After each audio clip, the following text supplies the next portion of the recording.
The AACERG, American Airlines Christian Employee Resource Group, recently traveled to the beautiful city of Managua in Nicaragua. 2 local news stations learned of our group and met us at the airport on arrival, and then again at our base church. Muy duro para reunir fondos, para juntar donaciones para las personas que se van a beneficiar. Our group carried with them some 50 bags, all loaded with donations collected over the prior months. Because the need was so great, we had shipped hundreds of pounds of clothing well ahead of time. Those were all waiting for us to claim. A local church became our command post, and the arduous task of dividing the clothes began. Each family had to be accounted for, along with the makeup of their household. This was no small task, as each location on this journey had its specific needs, as did the families. This local Christian radio station served as the sorting center.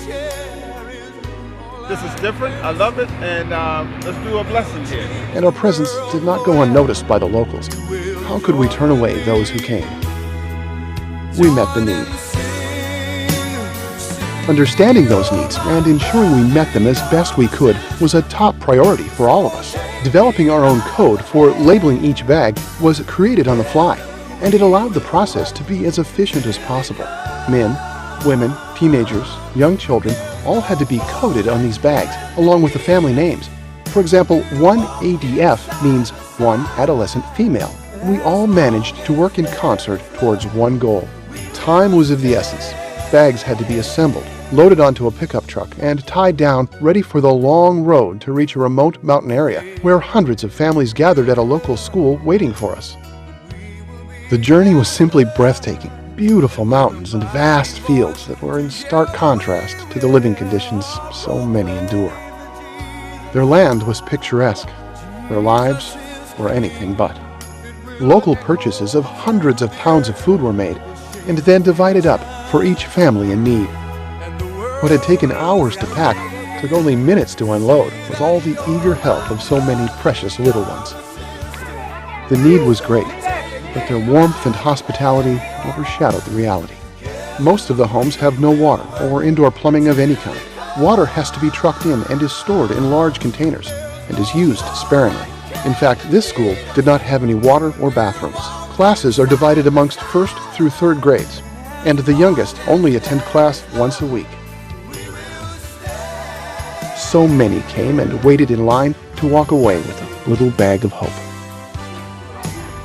We did not just minister to the physical needs, we ministered to the spiritual, and brought the gospel message of hope and salvation through Jesus Christ. Sweets are always high on any child's list of fun, so piñatas full of treats was a pure joy. Many came to be prayed for, both the young and old. God was here, and so were we. The local pastor had been praying to be able to complete his small church to better serve his people. He had no idea how that prayer would come to be answered. Neither did we. A wooden structure within a tin roof, constructed inside the framed concrete block walls, created a church within a church. It had been like this for years, and now it was finally possible to begin putting on a proper roof. The dirt floor would most likely remain as it is. Early rises and full days of work were rewarded in so many ways. Playing baseball and games with the kids reminded us of how much we are all the same, no matter what part of this world is called home.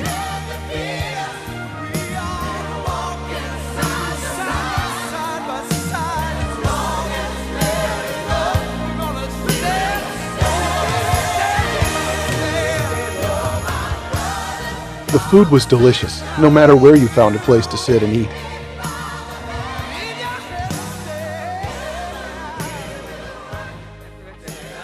These women toiled long hours, cooking meals with primitive wood and gas-fired appliances. God is everywhere, and He uses us to be multifaceted. And this is what this team has been, multifaceted in every situation. So I'm very thankful. And keep praying for us that we do what God needs. What do you think about these women who, since yesterday at 4 o'clock in the morning, been preparing this mountain of food, 60 pounds of rice?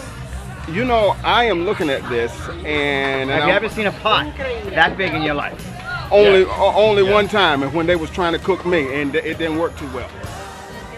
Local doctors assisted with attending to so many who in reality may have never seen a doctor before. The CERG continuously work throughout the year, praying for guidance as to where the call will come to go next.